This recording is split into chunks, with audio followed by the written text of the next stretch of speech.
Palestiniens vont devoir reconnaître, sont face à eux-mêmes, c'est-à-dire qu'ils ne peuvent plus compter, ils le voient depuis longtemps, sur les États-Unis.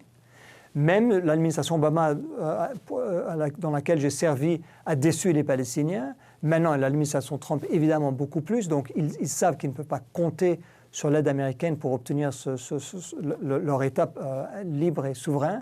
Ils ne peuvent pas vraiment compter sur l'Europe. Ils l'ont également vu. Et maintenant, ils voient de façon claire qu'ils ne peuvent même pas compter sur les pays arabes. Donc, dans un sens, l'empereur est nu et les Palestiniens doivent réaliser eux-mêmes que leur stratégie ne pourra réussir que si elle ne dépend que d'eux-mêmes.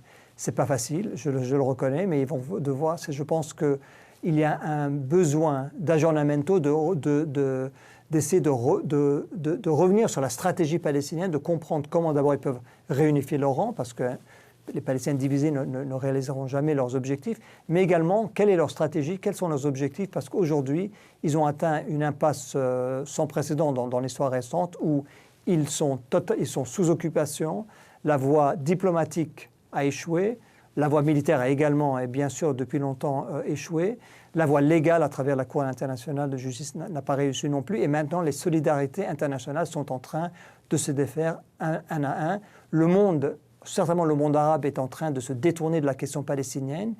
Les régimes arabes, je dirais plutôt, ont d'autres préoccupations en tête, surtout de la part des pays du Golfe. C'est l'Iran, c'est les situations intérieures, après ce qu'on a vu, ce qui s'est passé en Égypte, en Syrie, en Libye, au Yémen. La question palestinienne passe au second ou au troisième plan.